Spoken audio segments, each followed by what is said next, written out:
Then we get Wuppi Goldberg, the specter of Wuppi Goldberg, saying that we have to suck it up. You know, we sucked it up when Trump won. In what way did Democrats suck it up when Trump won? We got 4 long years. And then we get Wuppi Goldberg, the specter of Wuppi Goldberg, saying that we have to suck it up. You know, we sucked it up when Trump won. In what way did Democrats suck it up when Trump won?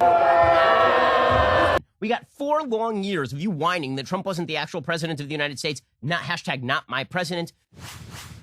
The Women's March. Hey, hey! Whoa, Donald Trump has got to go! Hey! We got huge Black Lives Matter protests throughout the summer. The idea being that Trump was the font head of systemic American racism. We got the media and their collusion narrative. Bombshell. The biggest bombshell. BuzzFeed's latest bombshell. That went on for years on end despite lack of evidence. Back to Russia and Russia.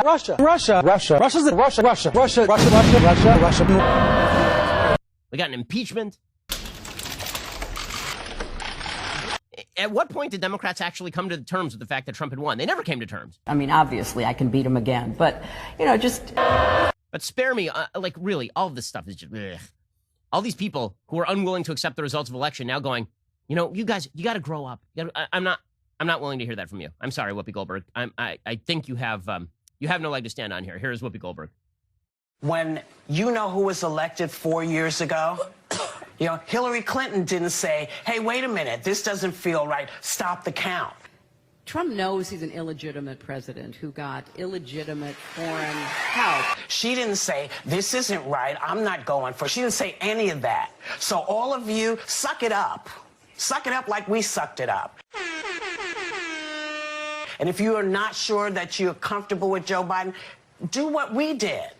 Find things and then take it to the law. And if the law says it's something to look at it. But from now on, suck it up. Okay, that is literally what is happening right now. People are literally going to the courts. They're literally filing affidavits. Okay, so in the meantime, Attorney General William Barr, he has put out a memo to assistant U.S. attorneys all over the United States, telling them that if they see credible evidence of election fraud, then they should investigate it. This is being taken by the media as a sign that William Barr has militarized on behalf of the Trump campaign. Literally, he changed no legal standard. Okay, so the headlines are, William Barr initiates investigations, and the media are like, yeah, but we don't see any evidence of serious widespread voter fraud. That's not what the letter says. So here's what William Barr's letter actually says. He's the Attorney General. Here's what he actually says. And by the way, people are saying that this is him, you know, basically trying to please Donald Trump, that this whole thing is about him trying to appease Donald Trump because Donald Trump doesn't want to accept that he lost the election or something.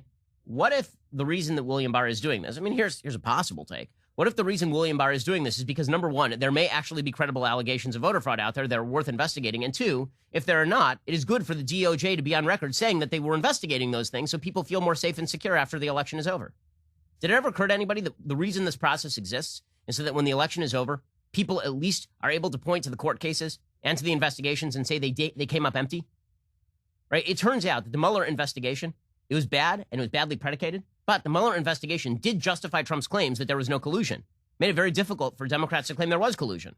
Well, after this election, let's say that the DOJ comes up with no serious allegations of widespread voter fraud. It's going to be a lot easier for people to point to that and say, okay, there was no widespread voter fraud that decided the election. The purpose of the process is not to come to a preset end. The purpose of the process is to ensure the integrity of the elections.